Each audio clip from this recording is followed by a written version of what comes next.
Alistair Seeley, the king of the Northwest 200. Again, in 2017, you've chalked up 4 race victories. How does it feel there having 21 Northwest 200 wins? Yeah, it feels special, you know, even to get anywhere near double figures is such an achievement, and we managed to stretch it by another 4 years this year, which is a first for me. I've had a couple of hat tricks over the years, but to get 4 was a dream week, to be honest, and started off well, you know, throughout testing with the bikes and the teams. I felt comfortable, and coming off the back of a BSB ride with Tyco BMW got me in good preparation to ride in the big bikes.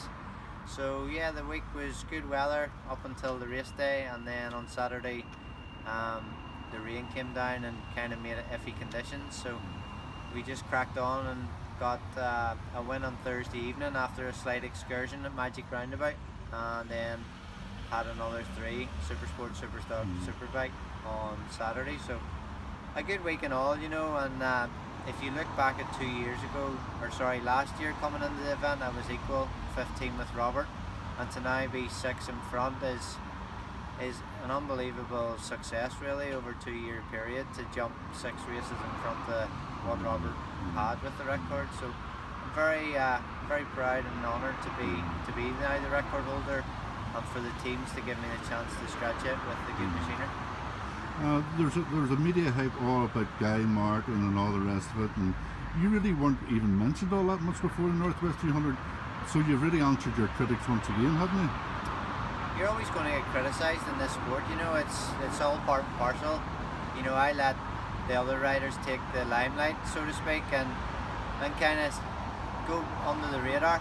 You know, I've been told by team managers before it's probably the best way to approach it. So for me to come into the event, I like to do my own thing and spend family time and go away the weekend before the race and take Lewis motocrossing and do other bits and bobs up around the port. And for me, I think it's preparation. You know, I prepare very well. I get myself to the event early.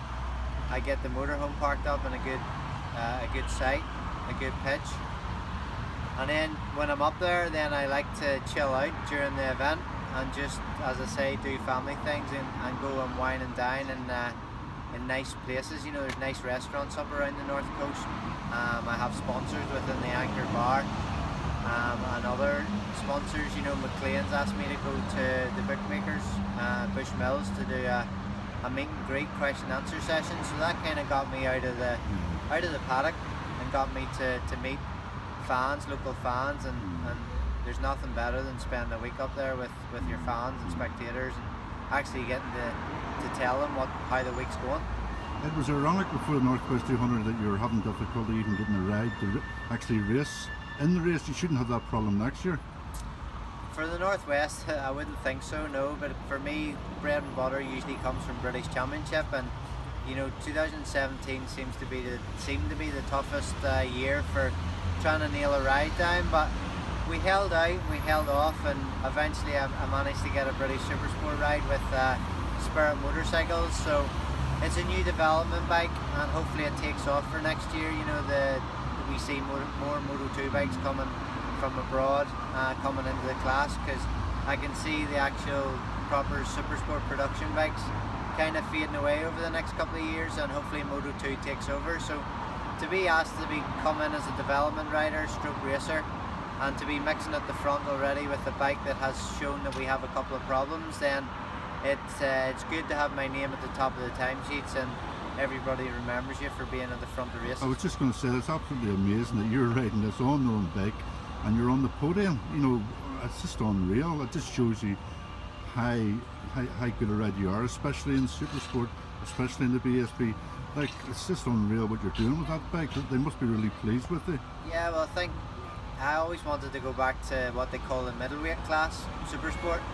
I would probably be more suited, you know, when you look at back at my CV, I have 1 British Supersport Championship and twice runner-up, taking it to the last race of the last round in the 2 runner-up years. So I wanted to get back to a class I felt was more to my style. You know, you look at Keenan Sofoglu, he's tried Moto2, he's tried Superbike, and he's just most comfortable in World Supersport, and he's proved that. You know, he's multiple champion in World Supersport, and I feel the same, that if I can get into a class where it suits me better, then I have every chance of fighting for a championship. But that won't come this year with we get to race but we don't score any points. So I'm basically out there developing and I'm getting in the mix.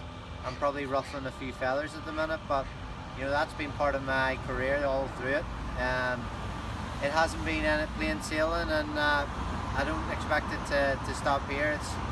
I just do what I do, and at the end of the day, results speak for themselves. We're moving on to the TT now. We know you have taken part in road races in the past, but you've had absolutely no intention ever of riding the Isle of Man TT. No, not for me. You know, I've dabbled in the Dundrod 150 races, which is obviously the Ulster Grand Prix circuit. I've done it once.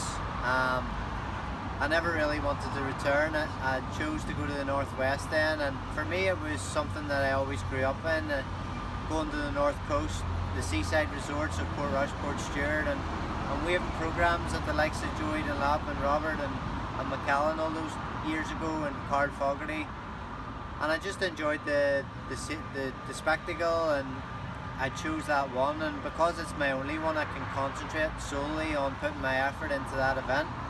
And whether that is the reason why we are now the record holder with 21 wins, I'm not too sure, but I've had a lot of luck over the years, and you know, lady luck, they say you need to have a bit of that in the racing, and a roll out of the right side of the bed, so it's working for me. I'm not going to change it, and I'll keep doing it until I stop getting competitive machinery and, you know, good teams stop backing me and supporting me. So we'll keep the ball rolling, and hopefully we don't know where the figures will end up. I think you're maybe going to go to the Isle of Man as a race fan. What's it like racing wheel to wheel with Michael Dunlop and Ian Hutchison? You know every move they make. What have you seen this year for you to predict, as an ordinary race fan, who is going to be the top guy on the island? Well, racing against them at the Northwest, you know, some bikes are working good, better than other bikes for the riders. So yeah, I don't expect it to be any different than the battle that ensued last year in 2016. It was basically a Michael Dunlop versus Ian Hutchison Isle of Man TT. You know, you can throw into the work some riders that James Hillier can maybe crop his head up. If Gary Johnson's won Supersport races around there, Lee Johnson can be strong. You know, it's pretty much like the Northwest. It can be a choice out of 10 riders, and you know, for TT it seems to be machine preparation, and also machine reliability can be a big thing over there. You can have silly things like chains breaking or maybe oil leaks. So your money wouldn't be on any one man? No, it's, you know, they do a lot of the thing now like a sweep. You know, you put a pound in, you guess your top three, and we all do it at home here. It'll not change. You know, you kind of choose who you think, and we'll be watching practice week with quite closely to see who's going to be setting the times. But as I said, the two names that crop up, Michael Dunlop and Ian Hutchison, and it's good that you can turn the radio on, the wireless, and watch it at home here, and maybe have a barbecue during practice week, and just really enjoy it before possibly going over and watching it in the hedges with a couple of beers. Well, so you're just going to enjoy it and watch it and let them boys do the hard work. Yeah, for me it's a holiday. I'll take the family over with me.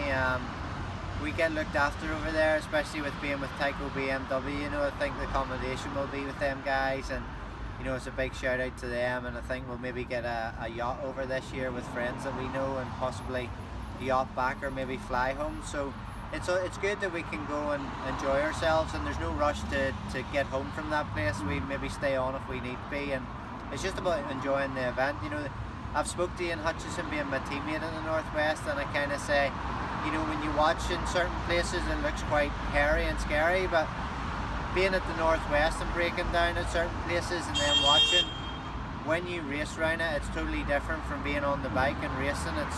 It's joining the dots of the Northwest, and also the TT. There's a lot more dots to join up, over 200 corners. So them guys are professionals, they know what they're doing, and at the end of the day, best of luck to them, and hopefully they all have a safe week, and may the best rider win.